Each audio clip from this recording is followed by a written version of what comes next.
let's move on to talk about Sadiq Khan's plans to expand the ULEZ, the ultra-low emissions zone. There's a bit of a revolt going on. 4 outer London councils say they're going to refuse to implement it. They're considering launching a legal challenge. This is a scheme that's going to cost Londoners a great deal. Basically, if you have an old and not so eco-friendly car, you can pay a daily congestion charge just to take it out for a drive. Ella, Sadiq says this is all about air pollution. It's all about stopping people dying from air pollution, even. What do you make of those kind of claims?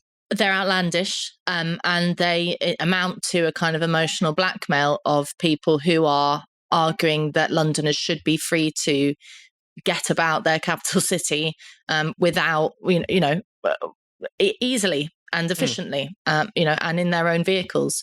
There is the kind of a use and abuse of the very tragic case of a little girl called Ella, who had on her death certificate was officially logged as that pollution was part of the reason why, and air pollution was part of the reason why she had died. And that is used as a kind of poster campaign to say that we have to do something about London's air.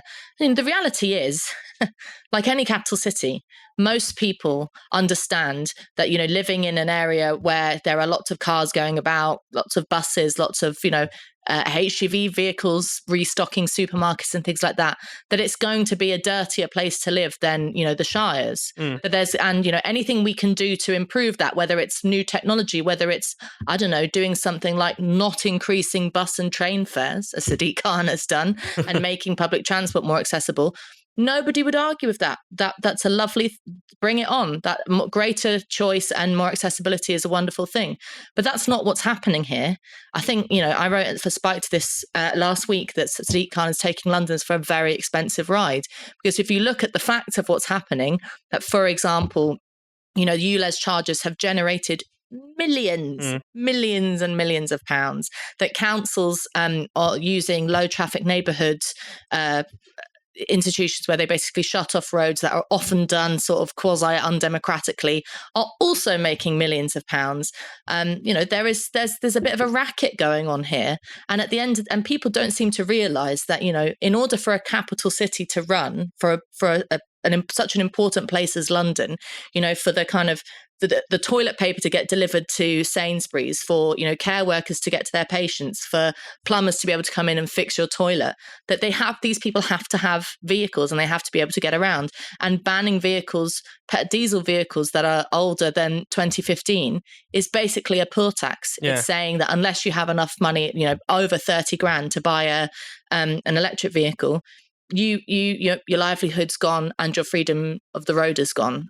So it's, I think this is a really terrible move from the Mayor of London. And I'm very glad to see that there are some sort of normal boroughs in London where, let's remember, in places like Bexley, there's like one bus every sort of 3 hours that are revolting against this.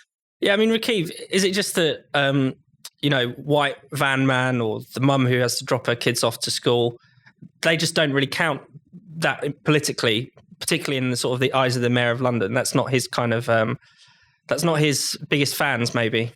Well, I think that the Mayor of London represents all Londoners. And the truth of it is that he's bringing in these restrictions, which are ultimately designed to reduce car-related emissions. But London's public transport infrastructure, it isn't of a high quality to compensate for that. That's the truth of it. Of course, there'll be an argument that individual freedom, people have the right to use their own car in any way they like. But I think Ella makes a really good point here. We live in a country where the public transport infrastructure is just not up to scratch at all. And then on top of that, you have the problems surrounding financial accessibility. Train fares are incredibly high. And I think just more generally, Ella's talking about Bexley, but there'll be other parts of London where the bus service isn't particularly reliable. So the point is that if you are going to go down this road of car-related restrictions, then at least provide, or at least invest in terms of trying to improve your public transport in a way that makes it more accessible for your own people. And at the moment, the Mayor of London has simply not lived up to meeting those objectives. And finally, Ella, do you think this is a sign that Sadiq Khan is not really a mayor for London? I mean, he's someone who we know his opinions about the abortion situation in the US. We know what he thinks about Trump being allowed back onto Twitter. We know what he thinks about the Black Lives Matter protests. I mean, it seems that this is the only time I can remember him talking about something London related, and it's a disaster. Yeah, he's completely out of touch. I mean, he is, on the one hand, absolutely everybody knows that he was elected. And, I think it's fair to say that Sadiq Khan is a mayor for a certain very affluent section of London.